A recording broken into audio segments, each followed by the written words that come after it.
Hello everybody. Today's video I want to talk to you about personal development and growth, where it takes place and the different levels that change can occur in.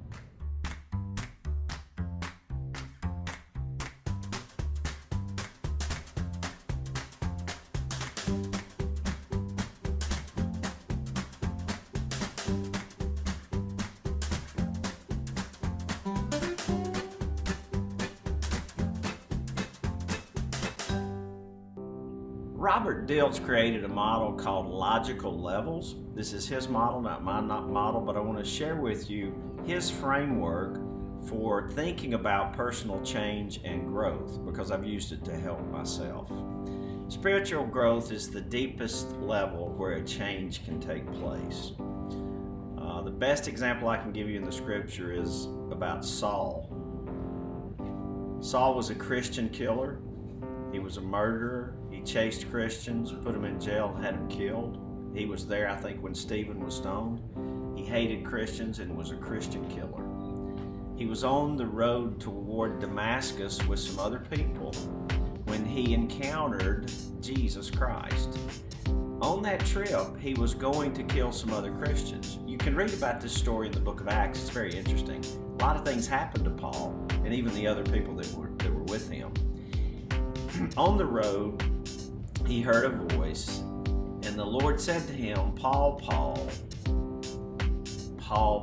why are you doing all these things? And everyone heard the voice. Paul heard the voice, and it changed him. He was blinded. He waited in a place. Someone came later. Miracles happened. He was able to see. Go read the story. A lot of details here I'm leaving out. But Paul was changed organically. It wasn't anything Paul did. It just happened to him. Paul began to see himself differently. That's identity. That's the next level of change. Some of Paul's core values changed. That's another place that change can happen in a really deep place. Many of Paul's beliefs changed. That's an area of very deep personal development and change. And Paul's behavior changed. Paul went from murdering Christians to writing most of the books in the New Testament. So here's what I want you to know about spiritual change. When it happens to you, it happens really deep. And then change happens organically outward and is very permanent and more permanent. So what in the world is spirituality? When I say spiritual change, what am I talking about? Let me explain. When you start asking questions like, why am I here? Why was I born? What is my purpose? You begin that, those are spiritual questions because it's bigger than yourself. Personally, I began to grow spiritually about 22 years ago because I started asking those questions. I had reached most of my goals in life by the time I was 38 or 39. I had reached most of my financial goals. Had other family goals that I had reached. I used to keep my goals on my wall in my closet, in my walk-in closet. Had a big walk-in closet, and all my goals were right there above my chest of drawers. And every day when I got dressed, I would just look at them and read them and focus on them. I knew what I wanted. I knew why I wanted it. And then I took massive action, just like I learned from all those people you've probably heard about too. Hey, set your goals, figure out what you want, write them down. Write down all the things you think necessary for you to do, the action items that you need to do to reach those goals, and you'll reach those goals. The process works. It does. But here's what happened to me. I was a very empty person. Even though I had reached all my goals in life, I didn't have a lot of joy. I didn't feel like a very free person, and I wasn't really all that happy. It was really just empty. So I started asking these questions. Why am I here, God? Is this all there is to it? You know, I had time, I had money, but I didn't have any peace and joy. So I began to ask questions. Why am I here? What's my purpose? And some things happened to me spiritually, and I'll just tell you what happened. I began to pray, I began to study, I began to seek about, my purpose, and I began to get some glimpses of what God had called me to do, why I was born, and it was very, very exciting. It didn't have anything to do with money either.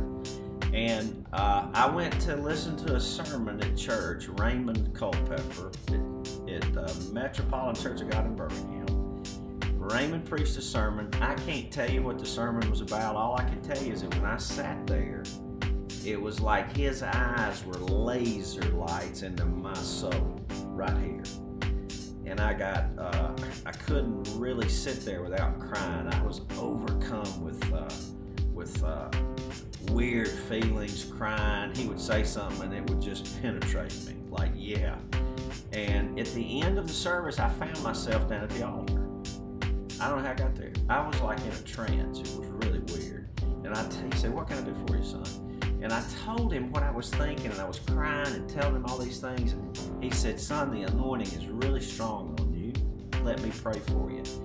He anointed me with oil. He put his thumb like this, right here. The minute his thumb touched me, it was like 10,000 volts of electricity went through my body.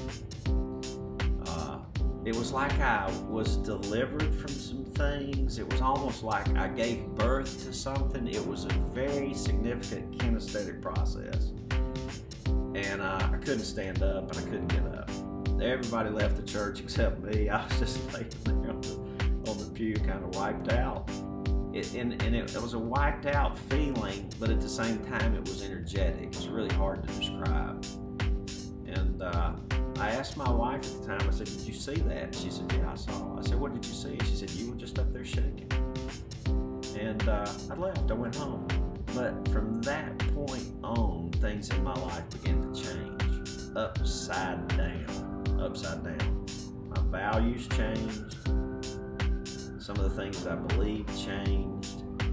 And I began to have some really significant purpose and work that God had planned in advance for me to do, and I began to do those things.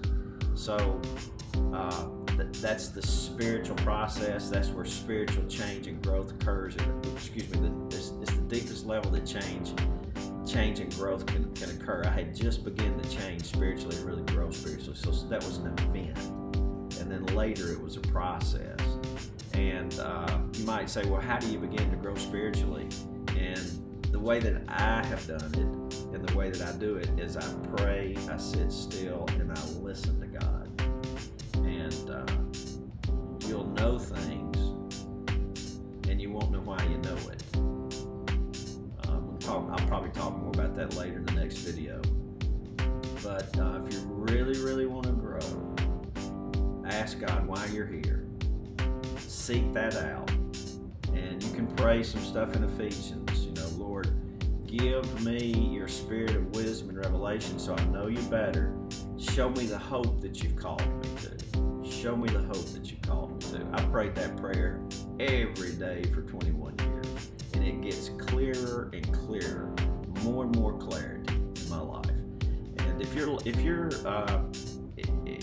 are wearing yourself out trying to get rich, and you've reached all your goals, and you got a lot of time, and you got a lot of money, and you made a lot of impact in your sphere, but you don't have any joy and you don't have any peace, I highly recommend you to seek out why you're born and why you're here. Because if you're doing what God calls you to do, you're going to have a lot of joy and peace.